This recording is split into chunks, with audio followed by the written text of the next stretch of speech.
Right, hello everybody. I can see you coming in. I've just started a little bit early just so we can get sorted and I can find Annabel on here. So just bear with, as they say, while we get ourselves sorted out. I just need to try and find Annabel here.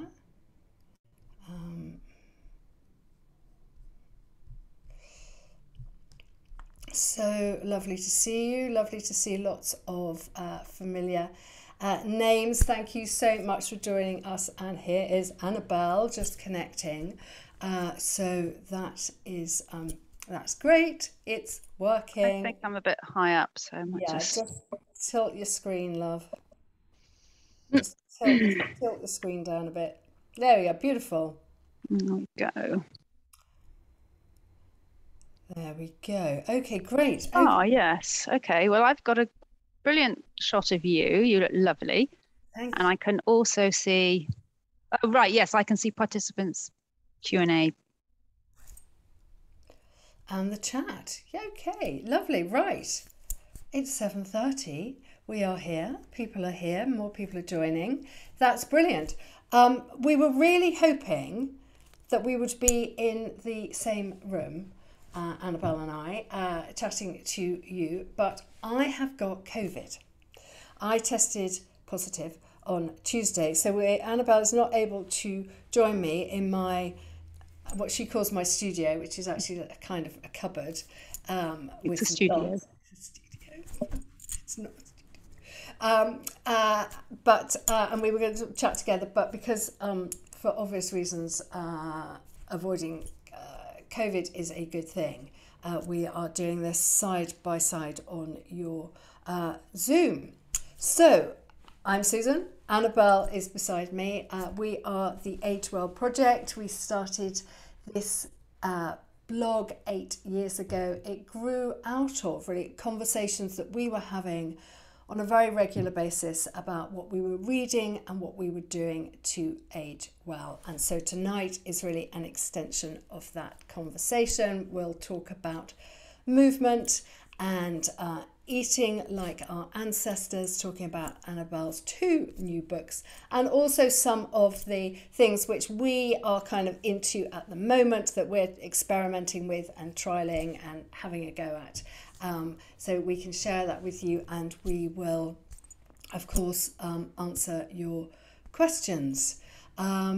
So Annabel has got some books to give away. Shall I just talk briefly about our little giveaway for tonight? So I hope you can all see those. Of course, you all know the Age Well Project. So that's just another one if you've already got it. And then my 2 new books this year, 52 Ways to Walk, which I think I've written about on the blog a couple of times.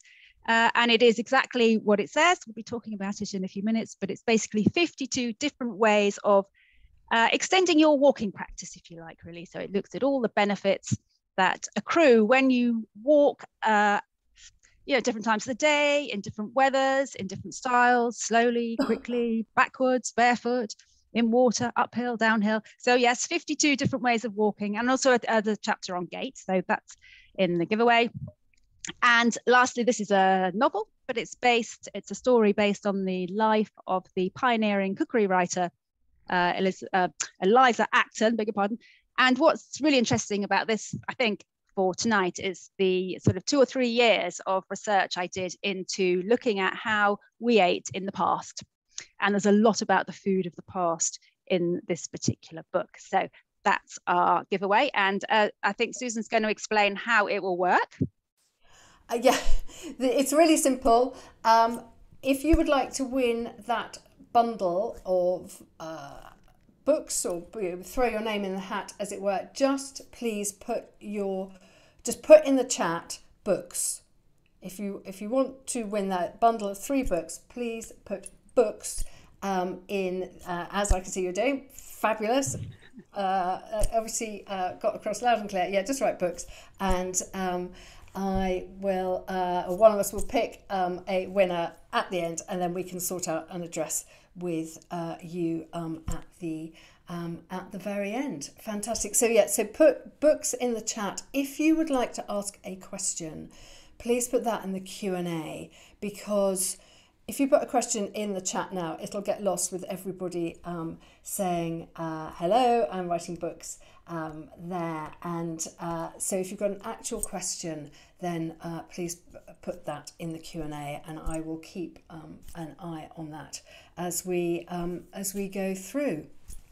And actually, Susan, it might be worth just halfway through, just doing a reminder for people that have arrived late. I will. I've got a note of that already. You probably knew that already, but it just occurred to me.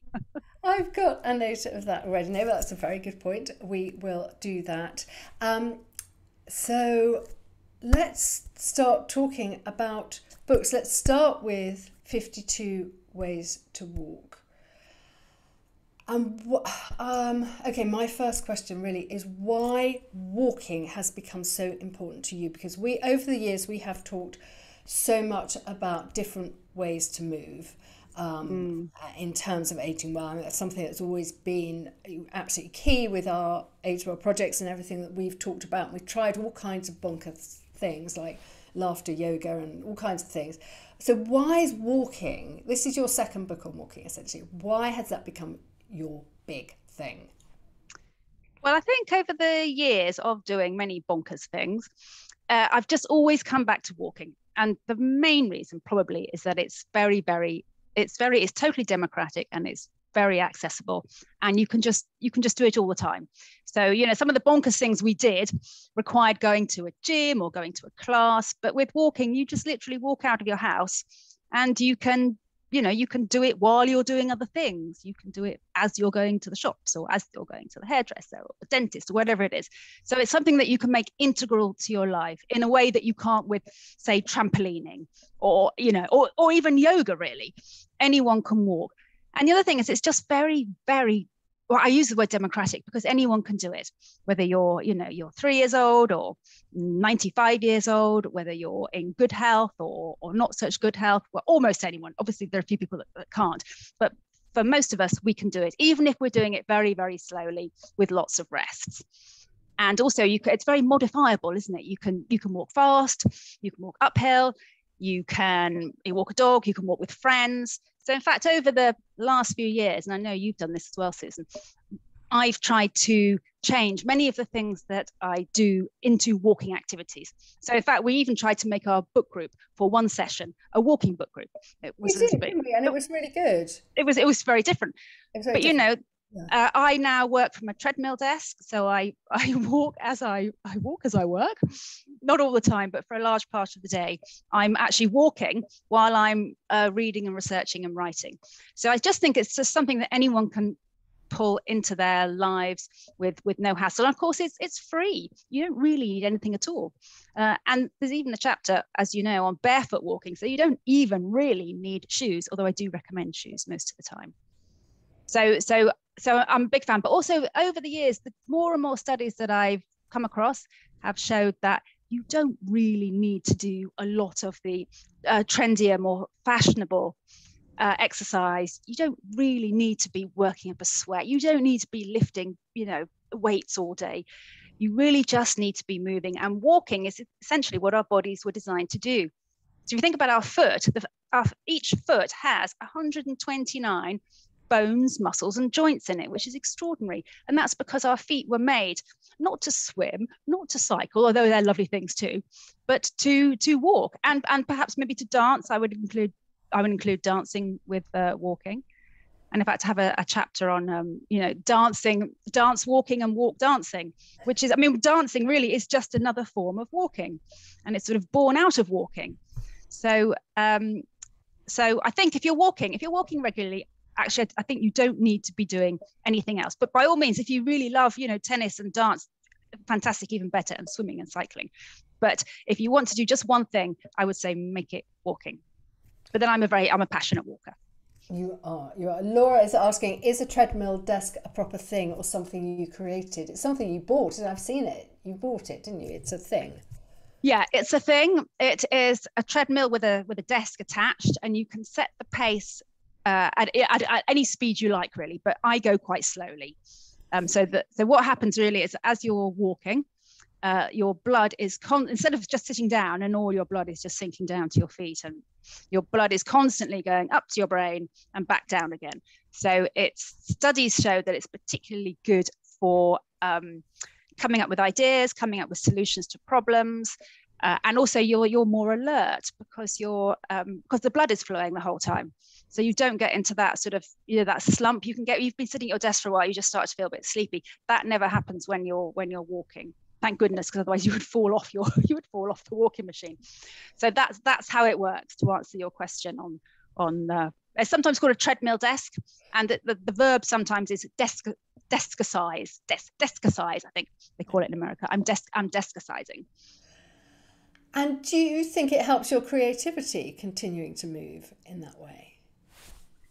Well, I think it does, in the same way that walking meetings have been shown in studies to, if you go out for a walking meeting or a walking brainstorm, studies have shown that people typically will come up with more ideas than if they were all just sitting around a table. So I do think it helps for that reason. But also it's just another way of getting exercise, getting movement into your day, particularly if, like me, you're quite desk-based and crouched over a laptop. And the other thing I think is really important, which is one of the first chapters I look at, is how when you get up from your desk or wherever you're working, for most of us that's over a desk, the first thing you do when you go for a walk is, instead of just plodding off, because you can see all these people out in the street and you can tell they've got off their laptop and they're just literally walking along and they're still hunched and they've got their head stuck forward. So the first thing you need to do is stand on your doorstep, look out into the distance, which is what we call vista vision, panoramic vision, and that immediately rests your eyes from the screen. And then I have a little sort of three little movements I do, which realign your spine and put you back into the right position for walking, so that you're not walking in desk position. So what do we do? Tell us, how do we realign ourselves when we get up from hunched over our desks and we're going for a walk? We've locked our eyes onto the horizon for you've rested your eyes. What do we do next? Okay, it feels really weird to demonstrate this while I'm actually sitting down, but you just have to imagine that I'm standing up. So the first thing you do is you want to sort of just breathe in and lift your shoulders right up. Breathe in and then drop them as you exhale. Let them drop back down, and so that you can feel your shoulder blades going back down your back. So that's the first thing you do. The second thing you do is you have to realign your head, which, if you've been on a laptop, and it doesn't matter how your laptop is positioned or where, your head will be forward like this. And in fact, mine's probably like this. I'm probably forward now. So the next thing you do is you realign it, and you want to make sure that the lobes of your ears are above your collarbone. So it's just a very slight movement of just pushing your head back slightly, so that you don't head off down the street or into the park with your head 6 inches forward. And then the next thing I do is, and this is because when we sit, our stomach slumps down. The next thing you do is you just very slightly lift up into your rib cage. It's not a belly suck. It's just a little tiny lift to extend your lower back so that your spine is completely straight again, and so your head, neck, spine are in a line, not sort of all bent and wavy. So you slightly tilting your pelvis to kind of lift up your rib cage. It's a very slight lift, as if you're lifting into your rib cage, just slightly. It's very hard to do it sitting down. So the best thing to do is to stand up and try it, and then or try it literally once you start walking. And then there are a couple more things I do to do with the roll of the feet, but I do them afterwards. But the first thing is to get that spine aligned. And only then do I walk out of my house. So that's my first little tip. So we have to stop and pause and get ourselves ready. Shoulders back and down. Shoulders back and down. Stomach. Yeah. And chin slightly up, because again, our chins are often down. So your chin needs to be up. And you need to be looking sort of 10 feet or so in front of you with your eyes, not with your chin. So a lot of people will walk with our head looking down, but actually your head, you need to just think of your spine needs to be straight with your chin up. And then you want to be rolling through with your feet, depending on your footwear, but heel to toe with a roll and a little. And if you're a bit down, it's really interesting data on what happens when you walk more on the balls of your feet, and it actually makes your mood lift. So you're uplifted physiologically, but you also feel uplifted emotionally. It's very, very strange, but if you try it, you will see that when you start bouncing along, you actually feel quite sort of buoyant. It's the strangest thing. So I spent quite a lot of time sort of bouncing around the park, feeling absolutely fantastic. I think looking slightly weird. But it worked as a survey of one. Yeah. And it's a really good idea when you're walking, whether that's 10 minutes or a longer walk, is to try and change your walking style and pace a bit. So sometimes speed up, sometimes slow down, sometimes be a little bit springy on the balls of your feet. If you are brave enough, build in some skipping. It's been shown to be one of the best things you can do for building bone density. Or a bit of Miranda Hart style galloping, which I'm rather partial to, but I won't do it when there's anyone around looking at me. We live in quite a densely populated area. Yeah, but if you go out early in the morning, there's no one around, or in the rain. Yeah, but a bit of skipping just really makes you feel happy. I think it must be a throwback to being a child or something. And the fact that, I'm skipping and no one can see me, woohoo. Release. Absolutely. It's a sort of release, yeah. So I don't actually have a chapter on skipping, I have to say, but I do have chapters on incorporating a bit of dance and incorporating sort of jumping and things to build bones. And also I look quite a lot at the science of what happens to our bodies and our minds when the weather changes. So one of the reasons I wrote this book is because I got really fed up with people always saying to me, I can't come out for a walk because it's raining, or it's hailing, or it's too windy, or it's too dark, or I'm too hungry, or I haven't eaten. There were so many reasons, mainly given by my children. So I thought, and of course all this research was falling into our inboxes, showing that actually our bodies are designed to walk all day in the rain, in the wind. And if we look way back to our sort of distant ancestors, they certainly did not just sit in their cave when it was raining. They had to be out, they had to be foraging and finding food, and they were nomads. So there was none of this. It's a bit windy for my hair today. It's a bit windy. I can't go hunter gathering today. Yeah, so they had to head out. Yes, actually, having read 52 Ways to Walk, I have been this winter much more likely to go out in the wind and the rain, and just thought it's only weather. I was always sort of thought, oh God, I'll catch flu if I walk in the rain or whatever. So I won't. I'll be okay. So so it has certainly encouraged me to get out there and certainly if you're walking in a city, if you're walking in somewhere like London, you really want to walk when it's raining and windy. Today was a perfect day, not to catch COVID. There was an interesting study came out recently. There's if you don't want to catch COVID, go outside when it's really windy, because the wind just disperses all the germs, but it also disperses all the pollution, and the rain does the same. So a rainy, windy day, you will not get cleaner air in any city, whether it's Paris or London or New York. So for urban walking, it's perfect. So yes, I'm a big fan of rain and cold weather. I was listening to and Dr. Andrew Huberman's podcast this week on cold. Ooh. And he's I don't know if you all know, but Susan and I are massive fans of this neuroscientist in America who's just incredibly open-minded and studies all sorts of things that many scientists would think were a little bit out on the periphery, whether that's yoga nidra or cold showers or whatever. Anyway, his latest podcast was all about how we need to embrace the cold and what it does to us. And he talked about, the best thing is obviously total immersion in an ice bath, but many of us don't want to do that. The next best thing is, cold shower. So Susan and I are big fans of that. But then after that, if you don't fancy a cold shower, the next thing he said was go out in the cold and reveal a bit of your flesh. And I was quite pleased because obviously I wrote about that in my book, and that came out 2 months ago, so I'm a little bit ahead of him. So the idea with cold is that we have this layer of brown fat when we're born. Babies are born with this lovely brown fat that is basically designed to keep them warm should the mother leave them somewhere or get lost or whatever, and baby needs to survive. So the brown fat is just basically solid mitochondria energy. And what brown fat does is it gobbles up white fat. So white fat is the bad fat that clogs up our arteries and causes strokes and heart attacks. Brown fat is really good. As we get older, we start to lose our brown fat.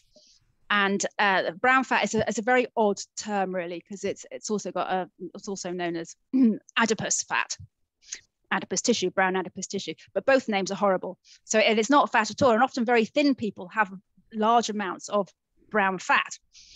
And brown fat tends to gather around the tops of our shoulders and around our collarbones. So when you're out in the cold, what you should do for just a short period of time is unwrap that scarf, undo the neck of your coat, and just get some cold air on this area around here. And that will help you to get rid of your white fat and to improve all sorts of things from immunity onwards. But that's the absolute opposite of what our mothers all told us. You've got to wrap it, you've got to keep your neck warm, you've got to wrap it. I mean, I'm like the queen of the scarf. I don't go out without a sort of massive blanket around me for much of the year. So, it was all like, got to keep this area warm. So it's so interesting that doctors like Huberman and also David Sinclair, who wrote Lifespan, is very big on walking around Boston in winter in a t-shirt to create that brown fat and to burn energy. So that is the complete opposite of what we sort of grew up. How we were raised, exactly. And also what I think we've done to our own children. Yeah. When our children are small, they have tons of brown fat. And I remember just obsessing all the time. My children were cold. They weren't cold at all. And often you see children running around, they're wearing hardly any clothes. But actually they're fine because they've got this gorgeous layer of brown fat. And the other thing that's really good for brown fat is coffee. So go out for your walk, take your cup of coffee with you, unwrap your scarf, and it's just such a simple little thing, and you will feel better for it. And another thing Dr. Huberman said this week, which I was very struck by, was that his number one healthful practice is to get morning light.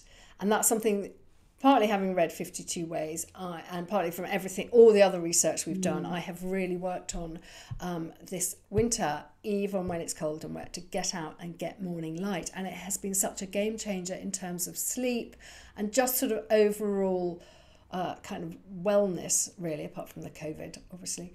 And the thinking being that when we get light in our eyes in the morning, it kickstarts the circadian rhythms, which are going to tell us by the end of the day, 12, 13, 14 hours later, you're sleepy, it's time to go to bed. But if we haven't started them, they're not going to reach their end point when it's ready for bed. It's extraordinary, isn't it? Yeah, sometimes people say, well, what is the one walk you recommend? And I say, go first, within an hour of waking, whatever time you've woken up, within an hour, go out for a walk, because that will help you sleep. And it's just such an odd thing, isn't it, to think that early morning walk is what will help you sleep much better, 15 hours later. But it seems to be the case. And I think once you get used to it, I don't know if you've found this, Susan, but once you get used to it, as I did with a dog for 15 years and doing the school run, I can't, if I wake up now and I don't get out within the first hour, I'm just sort of pacing around like a caged tiger. I need that light now. Yes, and I notice it.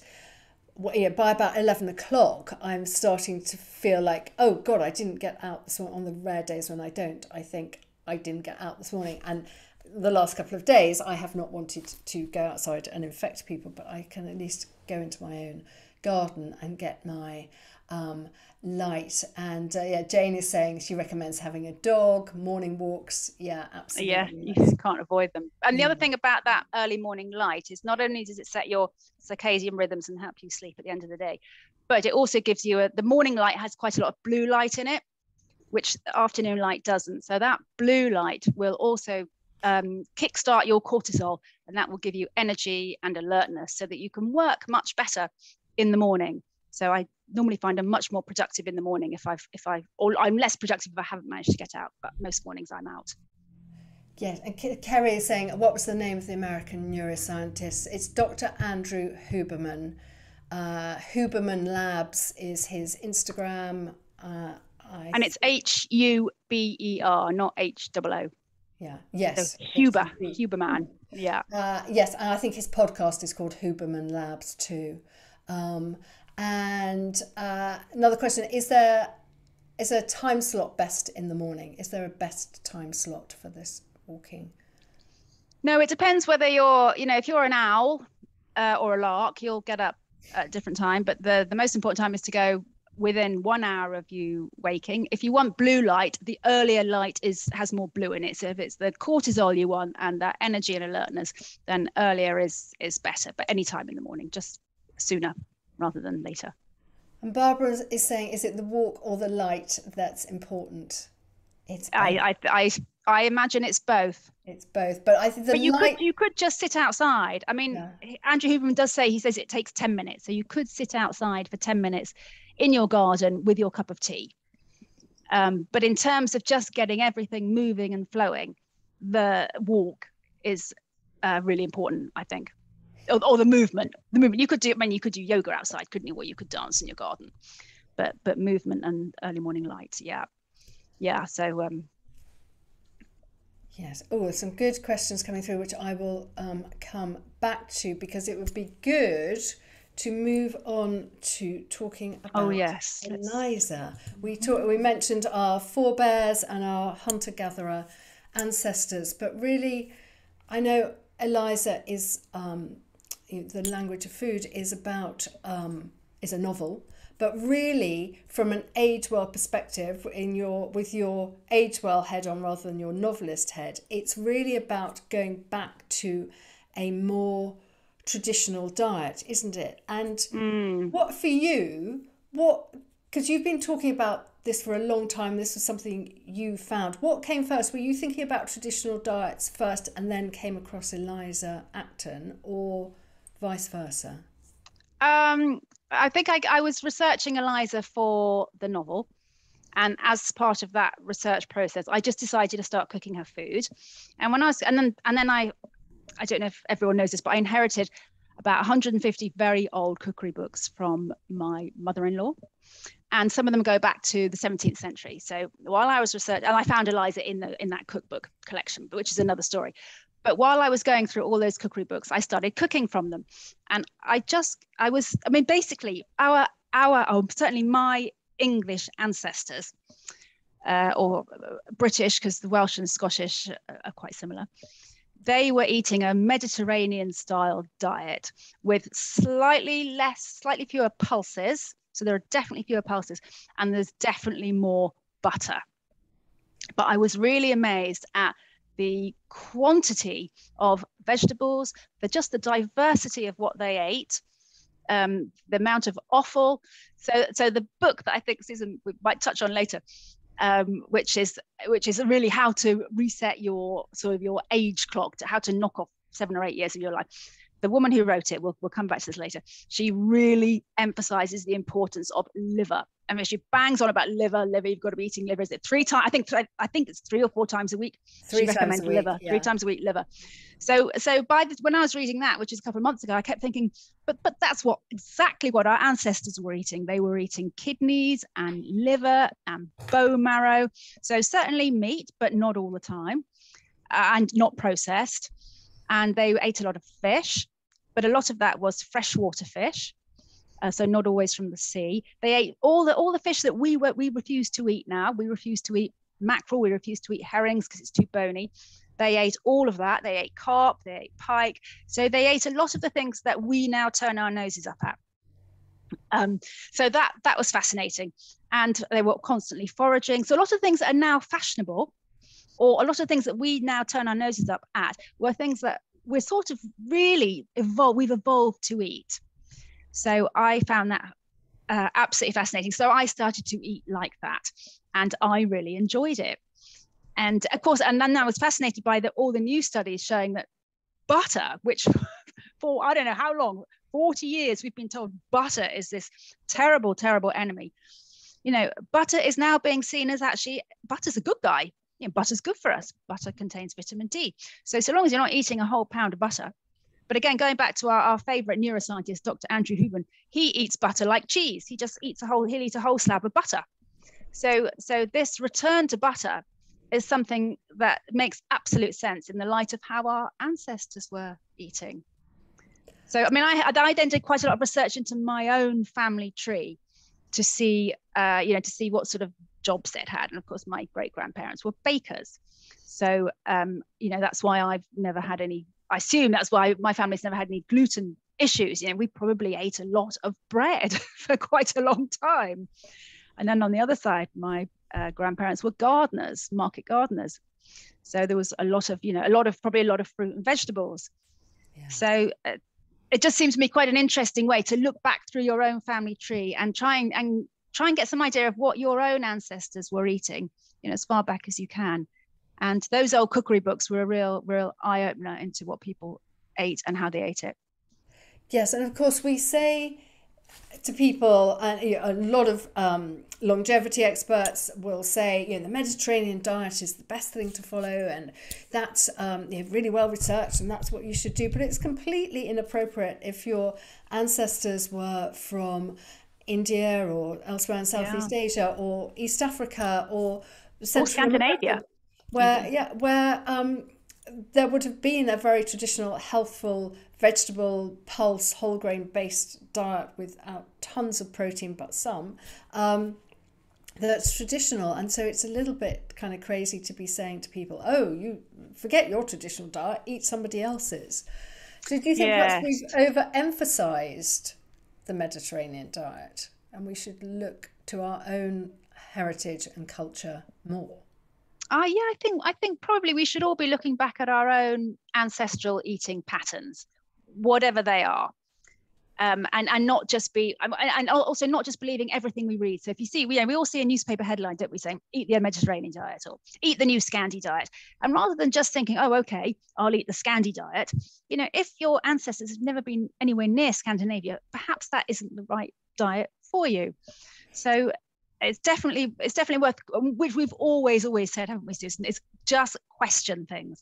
Don't just believe what you read in the newspaper. Question it. Do your own investigations. Go and look at your own family tree, or go and dig around in the science, and then try it and see what works for you. So I'm delighted because I've now given myself permission to eat lots of butter, lots of butter and cheese. Cheese and butter were a huge part of the British diet. So cheese and butter, here I come. Yeah, Annie is raising the question of cholesterol when it comes to butter, but that is something that is really, you have to look at your own cholesterol level, don't you? And and it's the whole thing about the different sorts of cholesterol. Is it HDL or LDL, or and also that butter cholesterol link. It's not categoric, is it? It's not categorically proven. There are many other things, and I suspect things like eating processed meat is going to be a much worse for your cholesterol levels. Well, inflammation than eating small amounts of butter. Yeah, inflammation has an impact on our cholesterol levels, and that tends to come from a ultra processed diet and other lifestyle issues. Very quickly though, on inflammation, given that we're just talking about the cold, what I was really fascinated about recently was discovering that cold showers are brilliant at lowering inflammation in the body. So 11 minutes of cold showering a week. A week? I thought you were going to say a day. No, a spread over a week. So that could be 2 minutes, 3 minutes, 3 minutes, 3 minutes and 2 minutes, or something like that. I don't know, whatever it is, 3 mornings where you stand for 3 minutes, or whatever it is, however you want to do it. This is Andrew Huberman's thing now, is it 11 minutes of cold showering is what you need to really lower levels of inflammation. Yeah, okay. Yes, absolutely. Are you doing 11 minutes, Susan? Oh my God, I haven't added it up. Kerry is asking about an 11-minute dip in a cold pool. Yeah. So it's 11 minutes of immersion in cold that is uncomfortable but not dangerous. Yes. So you want to be standing there thinking, oh, I'd really rather be out, but not feeling unsafe. And I think we all know what that balance is, don't we? Yes. I swam in the sea last weekend and I stayed in for a good few minutes. So that would have got me towards well done. 11 minutes. That was cold. It was a beautiful sunny weekend, but the water was cold. The North Sea was cold. Indeed, indeed. And Fiona is saying that she lives in southwest France and has a very traditional diet with lots of vegetables, offal, pulses, and she has Scottish ancestry, so eats porridge for breakfast. Yeah. Yes, perfect. That sounds like a great combination, doesn't it? Scottish and French. Yes. And in fact, it is quite difficult to, having said that, make it sound very easy, but when you start unpicking your own family tree, it does get quite complicated. So when I was going back through mine, that suddenly there was a French strand, and for other people it could be much more complex. So you may have different food, culinary cultures and histories coming in from all the way through your genes, but from different directions, if you like. So it's not so straightforward for everyone to just find what their perfect eating pattern might be. But it's about going back far enough to find a diet which is unprocessed, vegetable-based, fresh food-based, isn't it? Wherever that may come from and however you want to put that together. Yes, because actually when I was up in the Arctic Circle just before Christmas and I was researching the Sami people, their diet is extraordinary. They literally live off for months on end reindeer milk and reindeer meat, and that is it. And historically they were healthier than their Norwegian counterparts. So it's just because that's what they've adapted to eat. So it's really about just having an idea of what you're adapted to eat over hundreds of years. And how did you feel? And how did your family feel? And how did they react when you started cooking? I know I've eaten some of the things, the casseroles and hearty food, but what was the impact? Do you know, it's surprisingly delicious. If I say so myself. Oh, you've tried some, Susan, but yeah, it's probably what our grandmothers and great grandmothers were cooking and eating until they started eating tinned food, and perhaps pre-war rationing. So lots and lots of fruit and vegetables, stock all the time. So they all of the sort of women of the Middle Ages and beyond had a stock pot, and everything went into it. Every bit of bone, tail, ear, every bit of peeling, cores, the whole lot, it all went into the stock pot. And the stock pot was used as the basis of all of the soups and stews and sauces for pies. So if you look at the very expensive bone broth that sometimes we might buy at vast expense in the organic supermarket or whatever, our forebears were having that stock probably every day with all that collagen in and B vitamins. So in many ways, they probably had a really good diet, and that everything changed with the Industrial Revolution. So as soon as we started shunting everyone into factories, and women no longer had time to cook because they were working 15 hours in a factory, and people were all moving off the land into the cities. That is when fast food started. As I was amazed to discover that the first fast food is really in production in about 1830, 1840. So it's been around a long time, not ultra processed, but certainly processed food. So things like custard powder was being made in the 1840s.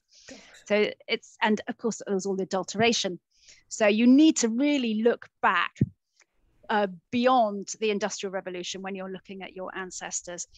And the chances are, if you've come from anywhere in Europe, your ancestors, unless you're from the aristocracy, your ancestors would have been just working on the land, eating, fairly sort of plain vegetables and fruits only in season, but a much wider variety than I thought.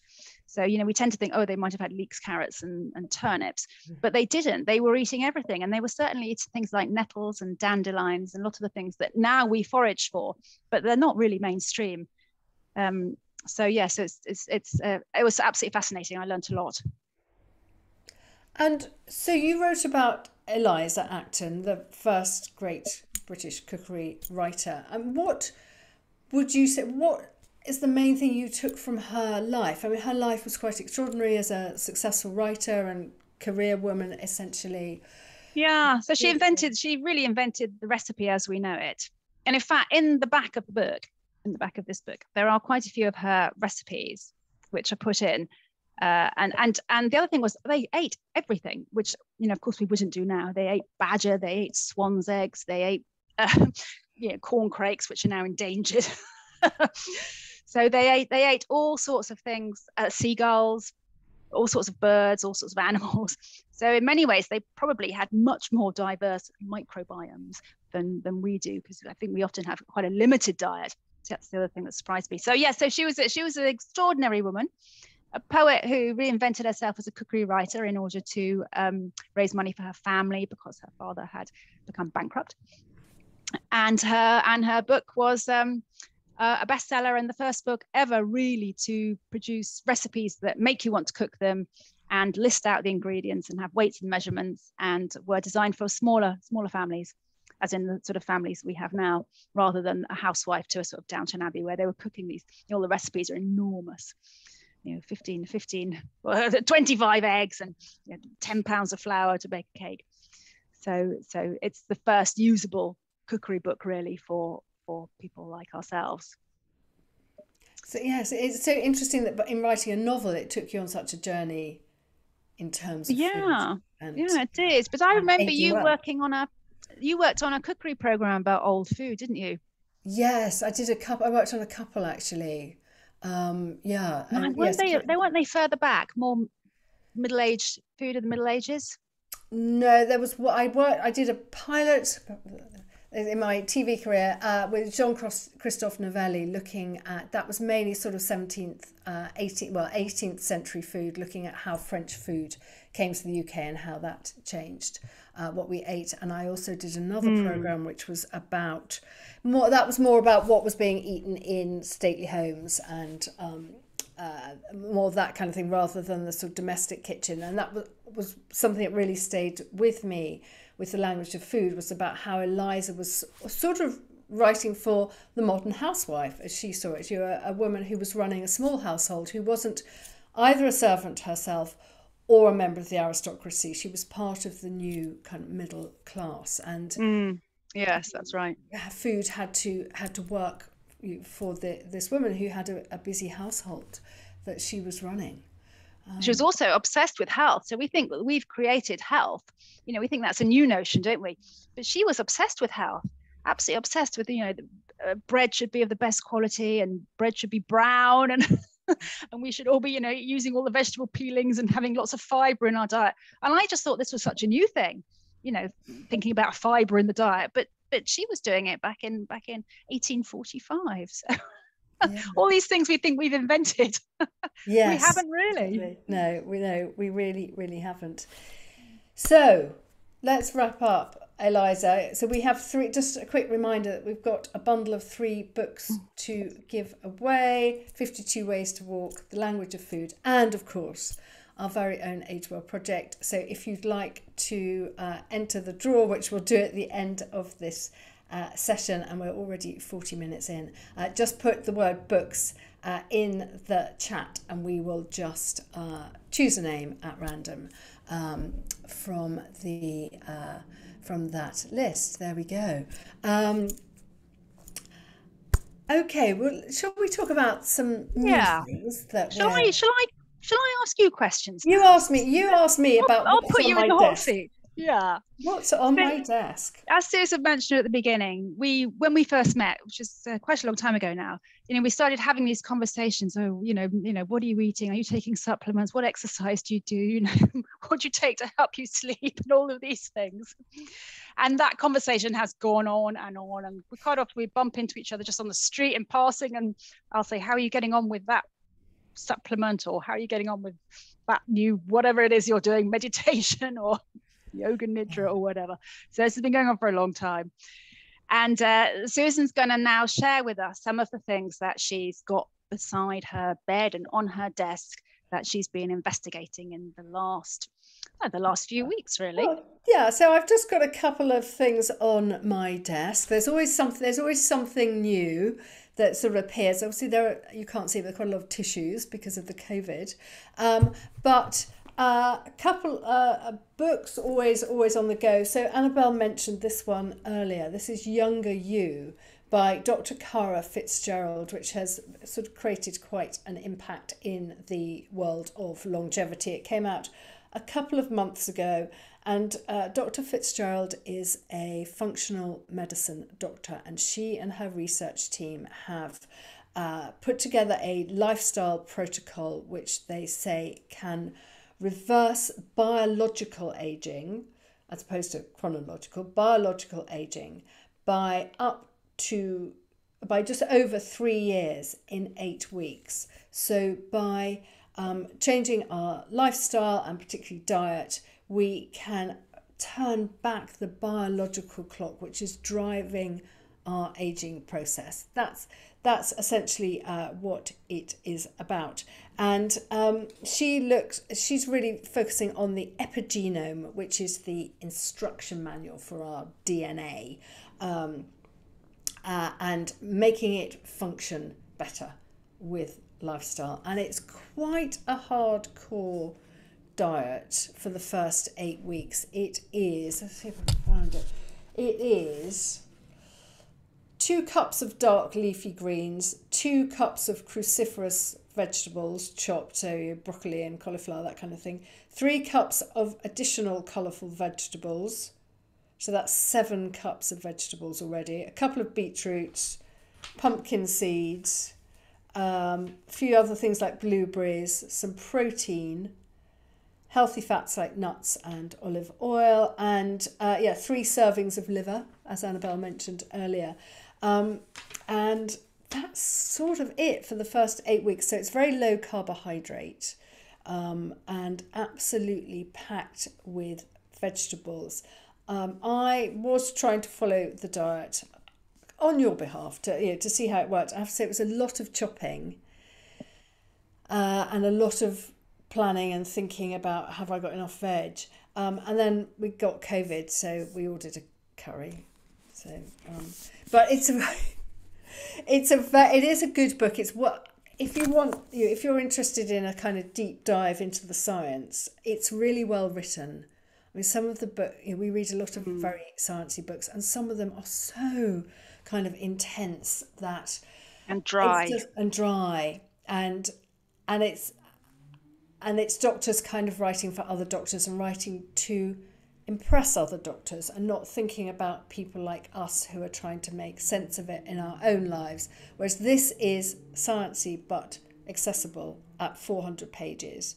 And there are quite a lot of recipes, and some of the recipes are quite good, obviously very vegetable based. And actually, some of the best recipes are the ones which are the kind of treats, like you are allowed a bit of dark chocolate and that kind of stuff. And some of those are quite good. So that I think it's a good book, but COVID has slightly derailed my progress on. And just to jump in there, she asked all of her recruits for that study on which the book is based to do 30 minutes of exercise a day, and they all chose walking. So they all walked for 30 minutes a day. Another reason to walk. And the only other thing on the liver that I would just say is that, and she's really clear about this, the liver must be organic, because our livers are where we store, whatever. So an animal will store all whatever it's been consuming, be that antibiotics, pesticides, whatever, it gets stored in the liver. So the liver has to be organic. Yes. What else have you got?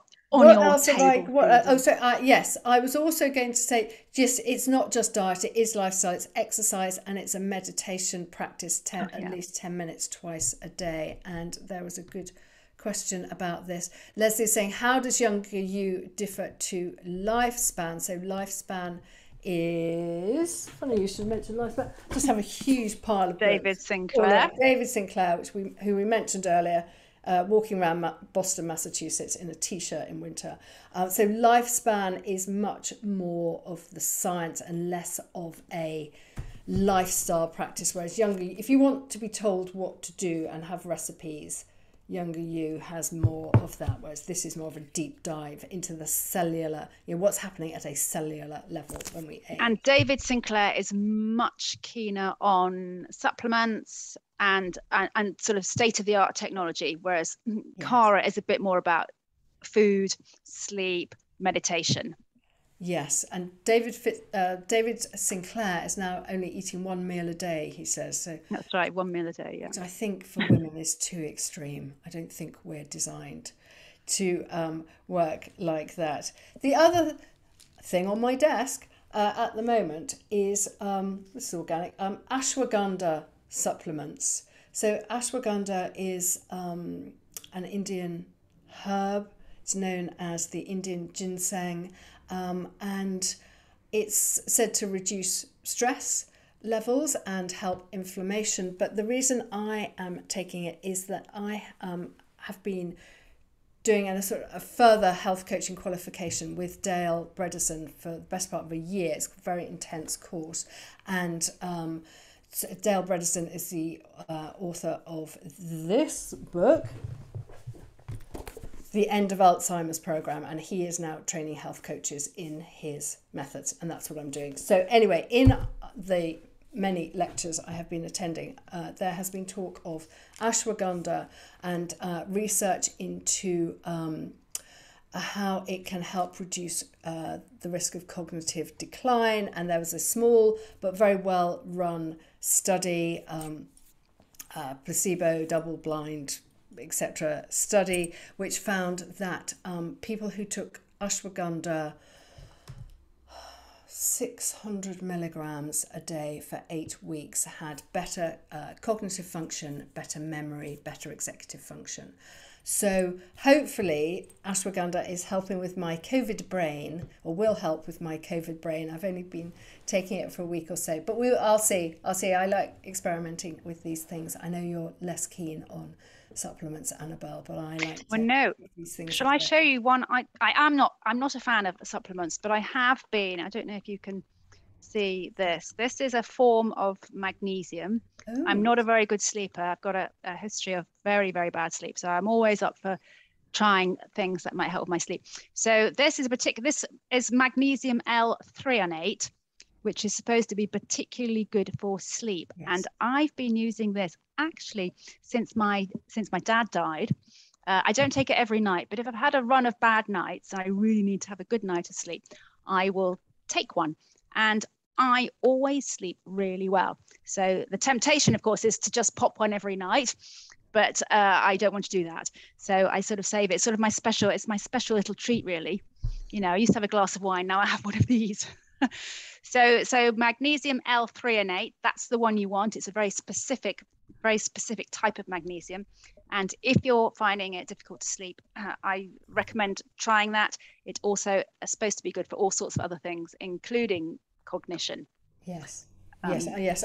I take that for sleep as well. And that certainly has come up in my Bredesen lectures on this particular L-threonate. Yes, on reducing Alzheimer's risk, because sleep is so important. Okay. So it's another one that is that's recommended. Yes. Well, do you want to hear about my weighted blanket? Yes, I do. I want to see your weighted blanket. My weighted blanket. So a weighted blanket, I don't know if any of you guys out there use a weighted blanket. It sounded a complete gimmick to me until a site that I really rate called examine.com. I don't know if you've used examine.com. Examine.com is an American website where they look at mainly food and supplements, and they look at all the studies and they work out if a supplement is worth taking, if the studies are any good. It's a fantastic site. And anyway, one day I got a message from examine.com, because I'm on their mailing list, and it said, we've just done a study of all of the studies of weighted blankets. And I was like, weighted blanket? What's that? Of course, all my kids knew what they were. Apparently, they regularly feature on TikTok, people appearing with their weighted blankets. Anyway, apparently, the weighted blanket is worth thinking about, because there is some good data behind it. So this particular study, which came out, I think maybe 3 or 4 months ago, looked at a very specific sample of people with depression and anxiety.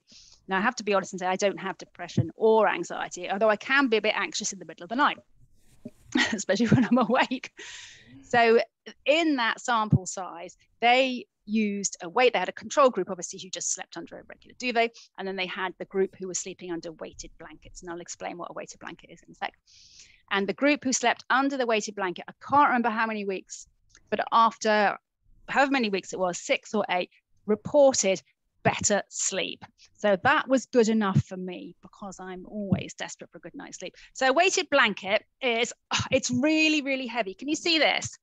This is a single weighted blanket, and it's like a bit of chain mail. This weighs 8 kilos, and it's just a single one. Double ones presumably are 24 kilos. So it's really, really heavy. And it's metal, but very fine metal, encased in a sort of soft layer of fabric. So basically it's like lying down under a piece of chainmail, but with a nice soft sort of cover on it. Is it comfortable? And I was lying under it last night with my son, who loves it. And he suddenly said to me, it's like being vacuum packed.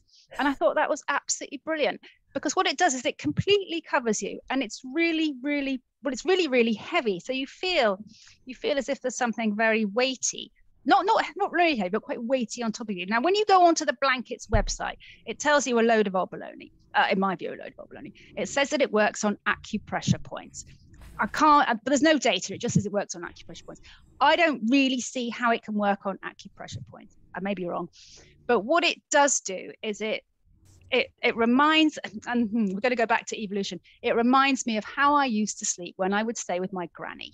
So before duvets, I would stay with my granny, and all the sheets were tucked in. So you're completely tucked in, and then you've got quite heavy blankets and eider-downs on top. So none of this light but hot duvet. So I always get really hot under the duvet.